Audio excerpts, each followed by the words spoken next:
Aloe vera plant care. How to help your plant thrive. Aloe vera plants are super cute and easy to grow. Because they're a type of succulent, aloe plants are very hardy and don't need much care.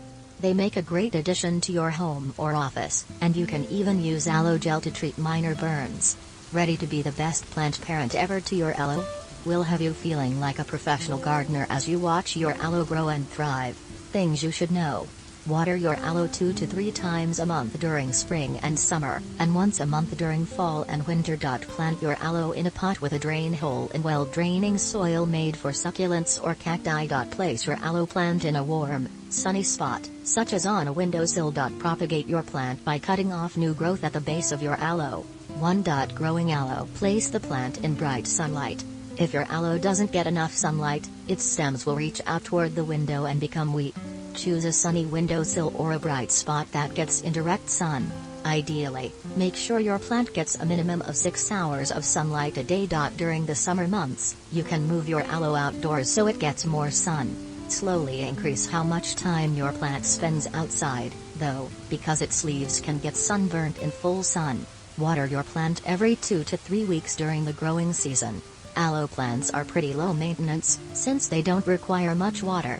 Wait until the soil is dry at least 2 inches below the surface, then water slowly and deeply until you see water coming through the drainage holes. Don't water the aloe again until the soil is dry at least 2 inches below the surface once more. When in doubt, water less, not more. When aloe is overwatered, the roots begin to rot, and the plant eventually dies. It's better to wait a few extra days if you're not sure whether it's time to water. If your plant is outside, only water it during a drought.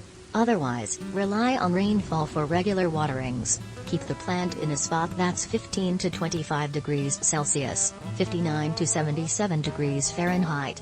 Aloe plants like to be warm because they're used to growing in a hot climate. Your plant will thrive in a warm spot, so keep it out of the direct path of air conditioners or fans.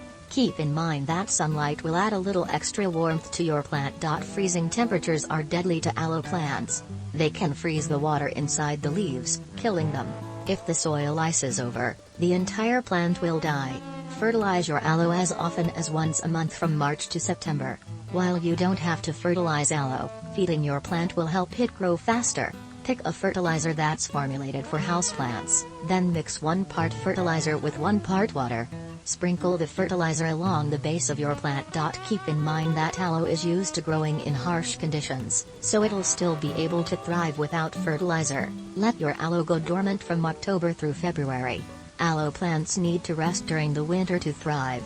During these months, reduce your waterings and avoid fertilizing it. You'll likely only need to water your plant once a month.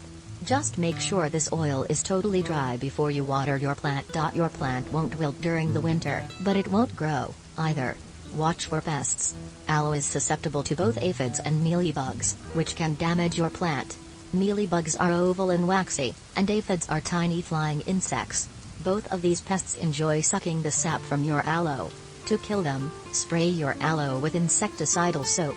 You can also get rid of mealybugs by rinsing your aloe with a strong stream of water or by applying neem oil to your plant. Prune shriveled leaves from the base of your aloe. You only need to prune an aloe plant when it has dry, dead leaves. Always cut the leaves at the bottom of your plant to help trigger new growth. Additionally, slice the leaves at an angle because it's helpful for regrowing new leaves. Aloe is great about regrowing leaves that you've cut. Your plant will fill back in once the shriveled bits are gone. 2. Potting/repotting aloe. Choose a well-draining container that's as wide as it is tall.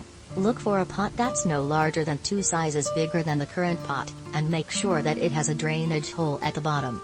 Opt for a clay pot if you can because they drain faster. A pot that's too large will hold extra water and may cause root rot. Aloe is a tropical plant, so you can grow it outdoors if you live in USDA Zone 10 or above. When growing it outdoors, plant aloe in a well-draining bed. Fill the container with well-draining soil. Like other succulents, aloe plants store water, so they like to have dry roots. They thrive in dry soil rather than moist potting soil. Pick a potting soil labeled for succulents or cacti, or make your own potting mix. For aloe, combine 1 part soil, 1 part sand, and 1 part perlite. You can substitute lava rock or bark for the sand or perlite. Pot the aloe so that the leaves stand above the soil. Fill the pot partially with soil, then set the aloe's root ball right in the middle. Place more soil around the root ball, all the way up to the base of the leaves. Don't cover the leaves because they'll rot. Pat it lightly with your hands to keep the aloe plant in place. Keep in mind that the soil should only cover the root ball. Spread pebbles or shells over the exposed dirt.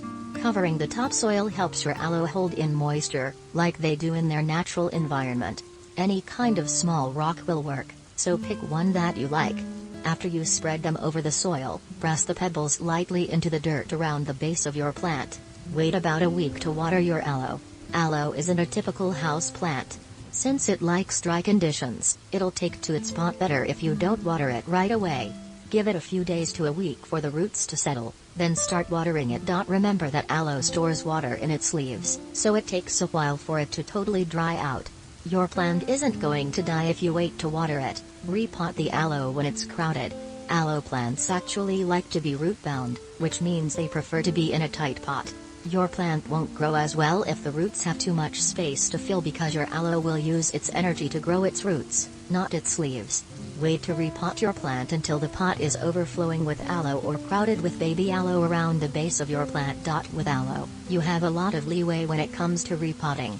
Your plant will keep growing for quite a while even after it's outgrown its pot. 3. Propagating aloe. Look for an aloe pup at the base of the plant. Aloe plants are easy to propagate because they grow new baby plants around their base. These tiny new plants are called pups. If you separate a pup from the mother plant, it'll grow into a whole new plant. Check the bottom of your plant for pups to see if it's time to propagate your aloe. You don't have to propagate the pups if you'd rather let your aloe fill out its container. Slice the pup off with a sharp knife. Place your knife at the base of the pup and gently cut it free. Try to keep some of the roots intact if you can, but don't worry if you have to sever them. Aloe pups will regrow roots after you plant them in soil. Let the pup sit for a few days so it forms a callus. If you plant it right away, the base of the aloe pup will probably rot. To prevent this, dry out the base before planting your baby aloe. Set the pup on a clean, dry surface to let it callus over for 2 to 3 days. Callus just means that the end of your plant has dried out. Plant the pup in well-draining soil. Use succulent or potting soil to pot your aloe pup. If you make your own, mix equal parts soil, sand, and perlite to get the perfect blend. Fill your planter with potting mix, then cover the base of your pup. Don't cover the leaves of your aloe because they'll get too wet and rot. Water the pup after you plant it. Watering your plant will help settle it in its pot. Pour the water around the base of your aloe pup, avoiding the leaves. Your aloe pup is ready for its new home. 4. Harvesting aloe vera gel. Slice off an older, outer leaf. Always harvest the oldest leaves from your plant to keep your plant thriving. These leaves are usually lower on the plant and along the outer edge. Just make sure the leaf you choose is healthy because shriveled leaves don't have good sap. Older leaves generally have more sap than newer leaves, as long as they aren't dried out. Rub the end of the leaf directly onto your skin. If you're treating a minor burn or sunburn, it's okay to just apply the end of the aloe leaf to your burned skin. Gently swipe the gel onto your skin to help relieve pain and irritation. You may need to use more than one leaf to get enough sap to treat your skin.